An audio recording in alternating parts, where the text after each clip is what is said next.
Welcome back everyone to Video Game News. We are coming now from May the 1st, 2020. Hard to believe. It's already May the 1st, May Day. With that said, enjoying the background music of choice today from Ocarina of Time. Also, in gaming news, first up, speaking of, The Legend of Zelda: A Link to the Past celebrates its 30th anniversary. Hard to believe, Link to the Past is celebrating 30 years. Now, quickly before I go on with news, fun fact, Link to the Past was my personal first Zelda game of all time. It would be my introduction to the franchise. And I would say, arguably, that's probably one of the best games to be introduced to in the franchise. And I think that's probably why, to this day, I always have had a love and appreciation for the Zelda series. I think Ocarina of Time is good, but I also think it's maybe the most overrated game in the franchise, though it has one of the greatest soundtracks of all time. But with that said, it's hard to believe that Link to the Past is 30 years old. But with that said, also recently in a court case that's been going on, federal judge dismisses majority of discrimination claims in lawsuit filed against Sony PlayStation. Has basically denounced a bunch of suits that have been going on. Also, you have Splatoon 3 gets a September launch date officially. Also, Teenage Mutant Ninja Turtles, TMNT, Shredder's Revenge gets a summer release date for launch. Also, in other news, Bandai Namco confirms Digimon Survival has a July release date. Now, if don't know, or you never really been into the Digimon series, I will say, though people like to call it a knockoff of Pokemon, it's nothing like Pokemon.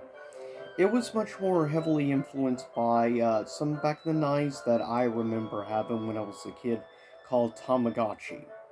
Now, that's more what Digimon's based off of, is Tamagotchi. But with that said, this actually looks like a very interesting game in my opinion, and apparently there is going to be a bit more of a maturity level to Digimon Survive, which I'm actually very happy about, though I just recently picked up, found on clearance, Digimon Cyber Sleuth, which is a game I've been very curious about for a long time. For me, though, I don't think anything will ever surpass Digimon World on the original PlayStation, for me personally.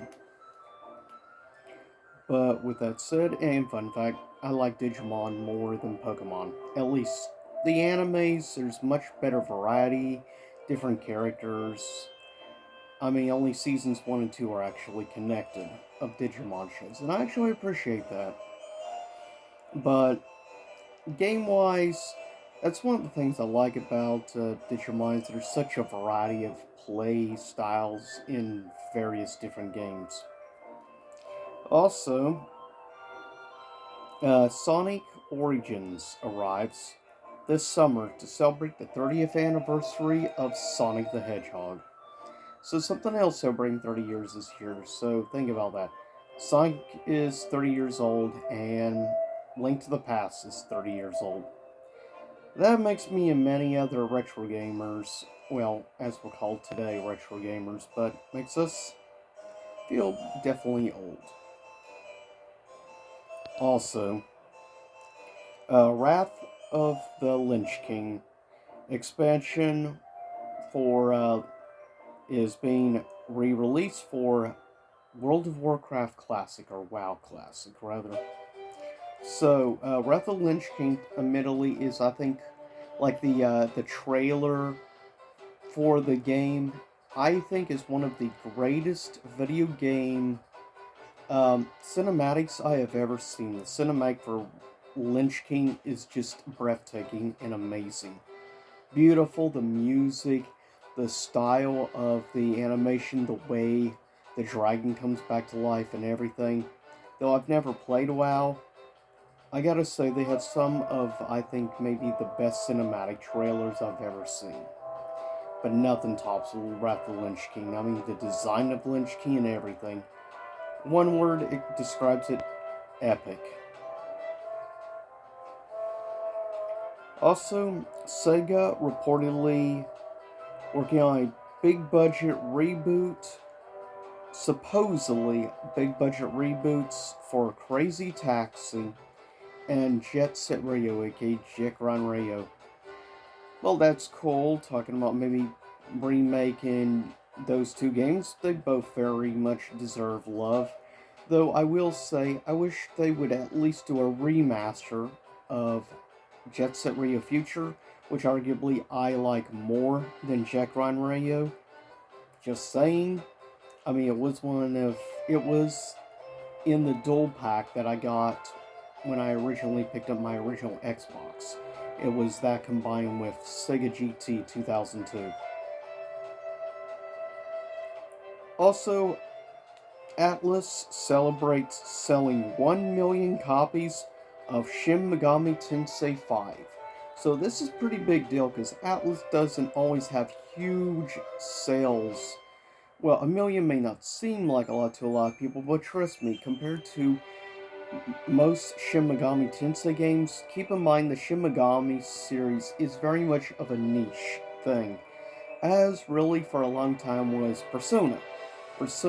I feel Persona 4 was the first game to really make it into the mainstream, slash Persona 4 Golden. But Persona 5 then would take it far, far beyond. Though there's a lot of hardcore fans of the Shin Megami games, especially the older ones from PS1 and PS2 era, that look down on Persona.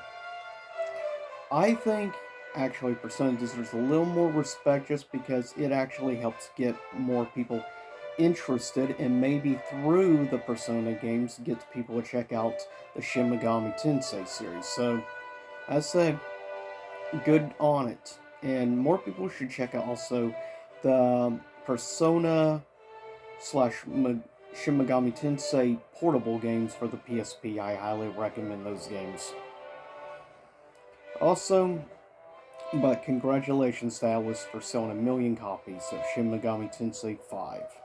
Also, Activision Blizzard says Microsoft and Bobby Kotick have not disclosed his post-acquisition employment.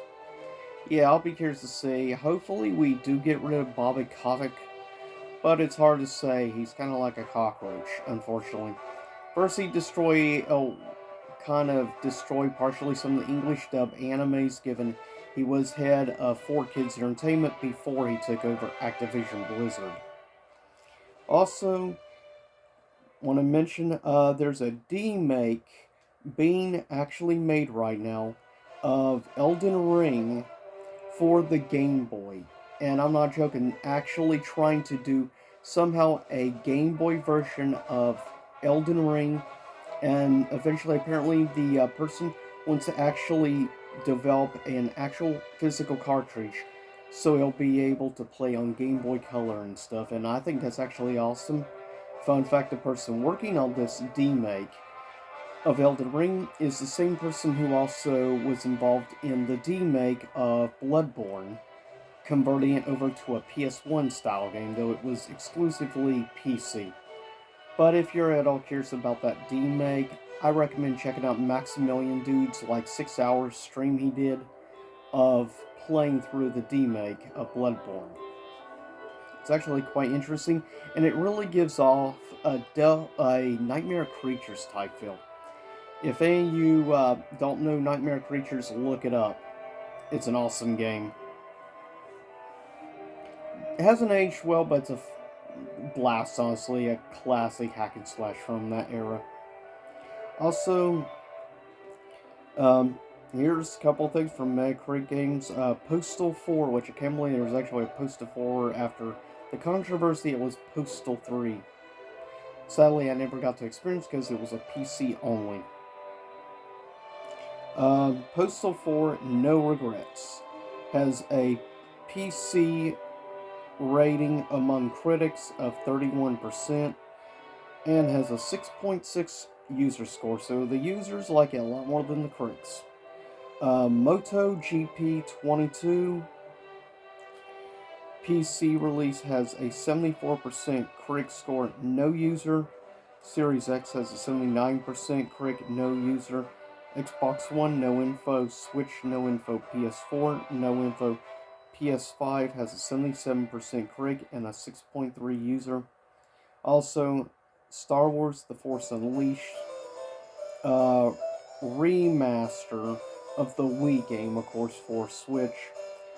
Critic score is a 64% and user score is a 7.6, which is actually pretty good. Also, if you're interested, there's a physical version of the remaster you can get through limited run games right now, open pre-orders. Also, quickly, a bit of box office information for the weekend of the 22nd to 24th of April. Box office mojo info, Morbius would drop another 52.4% box office, making $2,250,000 worldwide. Well, that weekend worldwide it would make, as of last time I checked, is at $156,578,000. Not very good. Also, Secrets of Dumbledore in its third weekend, it would drop 66.8%.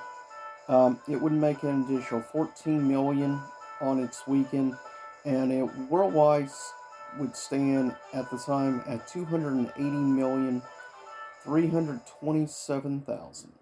Also, you have Sonic 2, which dropped another 48%, but it would pull in another $15,225,000, bringing its worldwide gross as of last weekend to $287,829,000.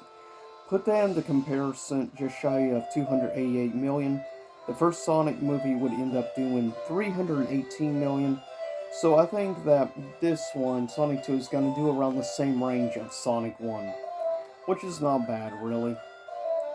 It's better than a lot of video game movies have done, and it definitely deserves more people to check out Sonic 2. I do highly recommend, if you're a Sonic fan, check out Sonic 2 film while it's still in theaters.